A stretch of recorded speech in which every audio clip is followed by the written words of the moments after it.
ننګرهار کې تازه د ډاکټرانو اتحادیه رامنځته او د نوي رئیس په شتون کې فعالیت پیل کړ.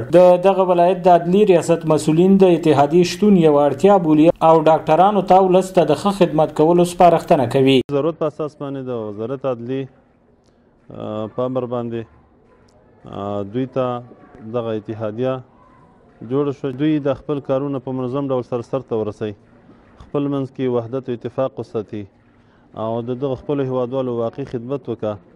دلته بیا ګډونوال ډاکټران د اتحادیې د رامنځته کېدو له امله خوښي ښیي او هیله لري چې په دغه سکتور کې د شته ستونزو د هوارۍ ترڅنګ د لوړو مالیو او قاچاقي بې کیفیته درملو د راتګ په مخنیوي کې هم هلې ځلې وکړي.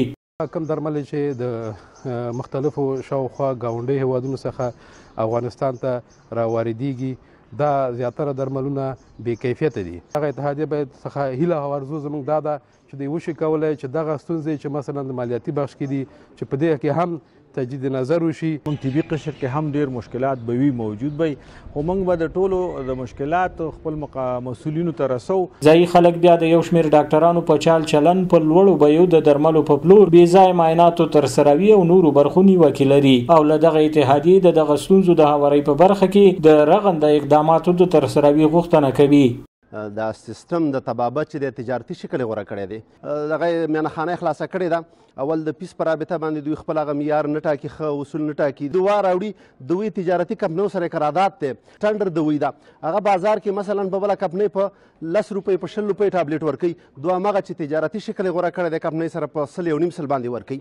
دوی هغه د لابراتوار سره د اکسري سره د الټراساوند سره قراردادونه لري. ننګرهار کې د ډاکټرانو اتحادیې نوی ټاکل شوی رئیس بیا د ورسپارل شوي مسؤلیت د ښه شان ترسره کېدو ډاډ ورکوي او د درملیزو اتحادیو له مسؤلینو غواړي چې هیواد ته د واردېدونکو بې کیفیته درملو مخه دې ونیسي. ننګرهار کې ډاکټرانو د اتحادیې د نماینده په صفت زه تاسو ته اطمینان درکوم چې د خپلې وسې مطابق به د ځورېدلي ولس ته نه ستړي کېدونکې هلې ځلې کوم. زما د درملیزو خدمتونو د اتحادیو نه هم دغه خواهش دی چې هغه درمل چې په هیواد کې راجستر شوي دي نو همغه دې راوړي، د راجستر پروسه دې همغسې جاري وساتي، کیدي او یا قاچاقي درمل دې هیواد ته نه راواردوي. د خلکو او ډاکټرانو له لوري یادې شوي ستونزې اوسنۍ نه بلکې د اوږدې مودې راهیسې ترې خلک سر ټکوي. دا چې دغه اتحادیه به دغه ستونزو ته تر کومه بریده رسېدنه وکړي دا هغه پوښتنه ده چې وخت به یې ځواب کړي. سباون ساحل، وحدت نیوز، ننګرهار.